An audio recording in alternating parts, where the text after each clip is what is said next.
Hey everybody, it's Mrs. Fry, and today we've got a lesson that is off the charts. Get it? Because we're going to be graphing rational functions. Ha ha! All right, okay, so if at any point in time today you have trouble remembering a vocabulary term, just wanted to remind you that there is a summary of key features a page or two back in your notes that you can reference if you get stuck on just what the words of all the things that we're talking about today mean.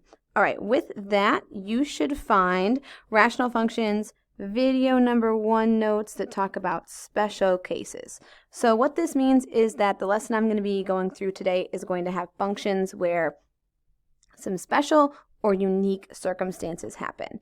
It's usually going to happen after you do the basic starting steps. So first thing that we're going to do is the exact same that you should do anytime you get a rational function, and that is we are going to factor the numerator and the denominator.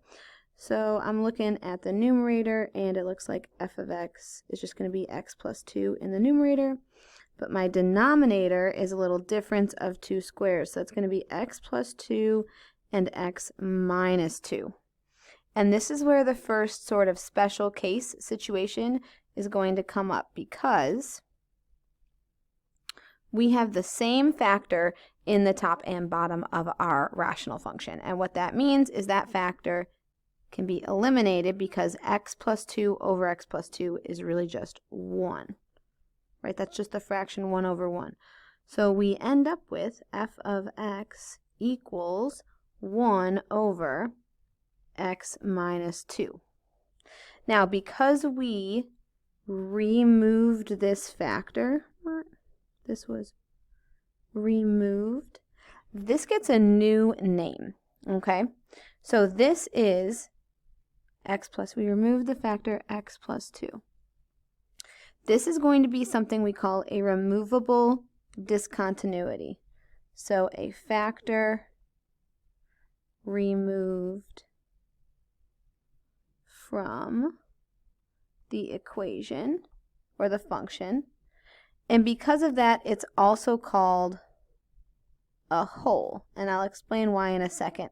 So for now, all we need to know is we removed x plus 2, so that means we removed the value x equals negative 2. So I'm just going to leave this ordered pair negative 2 comma something, and we'll get back to that in a second.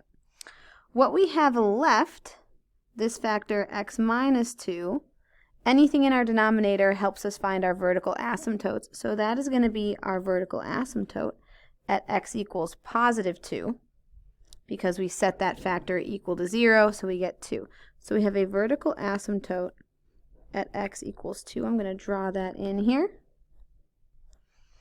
And with what's left over, we should notice that this is bottom heavy in terms of degree. In other words, there's x to the first and there's no x's in the numerator. So that means our horizontal asymptote is going to be y equals 0. It's just going to default to that. So I'm going to draw y equals 0 right here along the x-axis. Okay, so now let's get back to this removable discontinuity. There's going to be what we call a hole or an empty point in our graph at negative 2. Negative 2 comma what? Well, to figure that out, we are going to substitute 2, so we're going to find f of negative 2 for the function we had left over, so 1 over negative 2 minus 2. So that means that's going to be negative 1/4. So that hole is going to be at negative 2, negative 1/4. So just right here, very, very small, as close to the x-axis as you can make it. And then we can identify our zeros, which those are going to come from my numerator.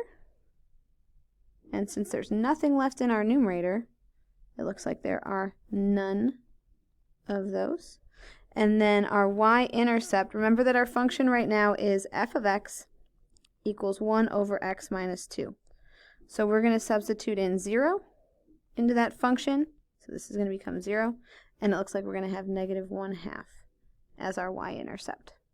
So that's going to be a point right here. Oh, I'm sorry.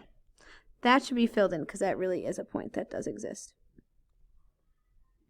So I can already tell that I have one branch of my rational function, and it's going to come up to this hole, skip it, and then go through our y-intercept and down. So we can hypothesize that our other branch is going to be somewhere over here, but we don't know where it's going to be. So let me just erase that so we can get some actual points.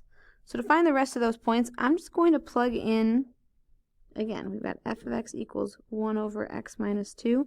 I'm just going to plug in a couple of x values that are to the right of 2. I'm going to pick 4 because that should be nice for me to evaluate. So 1 over 4 minus 2, so 2. So 4 is a half.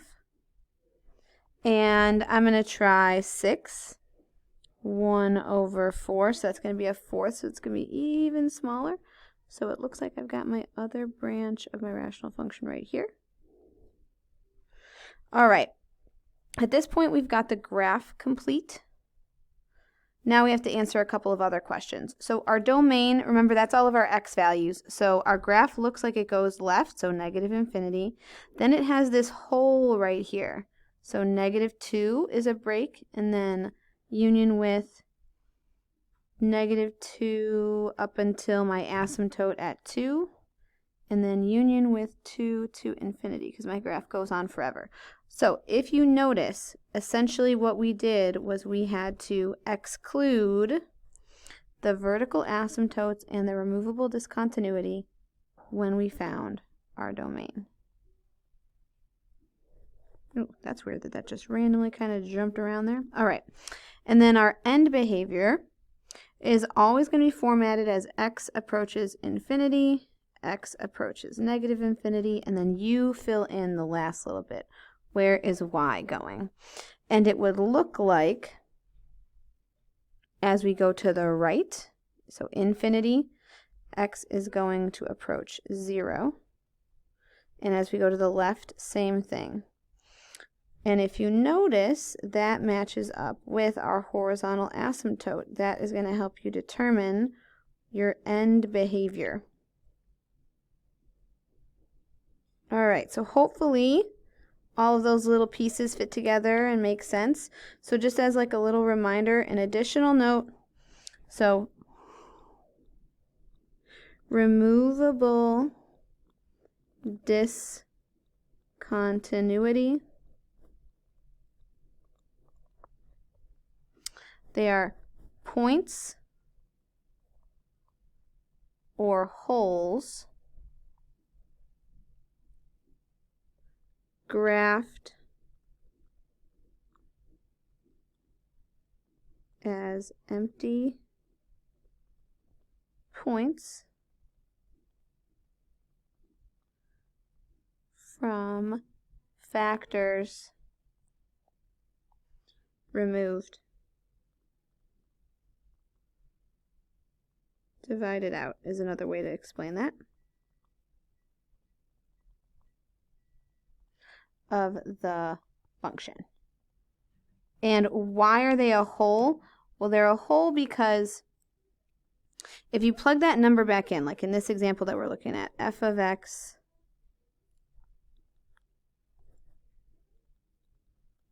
equals x plus 2 over x squared minus 4. It's a hole because when you plug in x equals negative 2, the place where that hole exists, you get 0 over 0. And that is just majorly not possible. You cannot divide 0 by 0. So that's why we have to take the factor out so we can actually graph it. Okay, so we're going to do 2 more. I'm going to get you started, and then I'm going to pause, and you're going to do some work, and then come back and check your answers. All right, so remember, first step is to factor. So we're looking at f of x equals, think about it for yourself, what multiplies to 12 adds to 7, x plus 3, x plus 4. And then, ooh, I see a 4 that I could take out everywhere, so it looks like I have x squared plus x minus 2.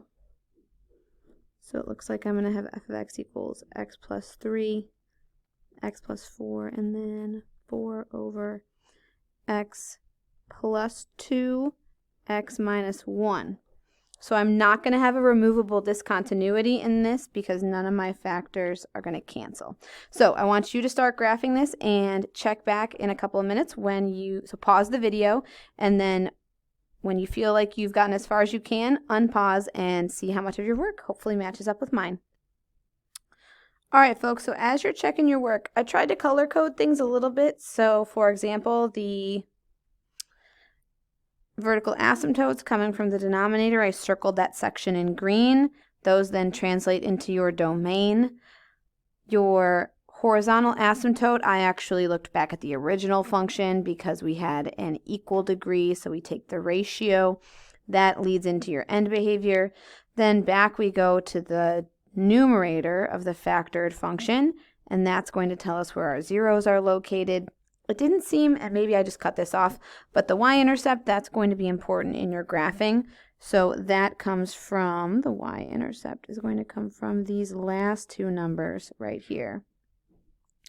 And so I got negative 3 over 2, 0 comma negative 3 over 2. And then what I did was I plugged in a few points to the right of the asymptote and one extra point in the middle. I would actually encourage you to do the outsides first because the asymptote, typically the arrows will point in alternating directions. So if you know the arrows of the outsides, that's going to help you figure out which direction the middle is going to go in because it's not always going to be super clear. If you need to pause so that some part of this is easier for you to see, do that so that you can get your information down. And then please note, you could pick, we get this question all the time. Pick any point. You could pick whatever you want. I picked 2 and 4 because those were easy for me to do in my head. Okay, you pick whatever you want. But pick some numbers in each of the sections, right? Don't pick a bunch of numbers over here to the left if you've already got a couple points. Pick points in each of like these sections in between your asymptotes. Okay. We've got one last problem, and I'm not going to show you any of the work to get started because you know what to do first. So pause the video right now and then unpause after you've gotten as far as you can go, which should hopefully be the factors, the vertical asymptotes, horizontal asymptote. All of that you should have on lock. All right, see you back here in a few. Hey folks, all right, as I'm finishing up this problem, start checking your work. I'm filling in my domain right now using my removable discontinuities, which are at negative 3 and 3. And then my end behavior, which is going to require me to use, and I'm just going to do this just to make this a little bit simpler. X approaches positive or negative infinity. Y approaches 1 from our horizontal asymptote. We've got our 0, we've got our y-intercept, and all of that should be reflected in your graph. All right, really great work today. Hope you are getting a better sense of the visual and the graphic and all of that stuff. Our big new topic today was this hole in our graph. Otherwise, everything should have been just continued practice on that idea of graphing rational functions. Don't forget to work on your problem set and enjoy the rest of your day, folks. Bye.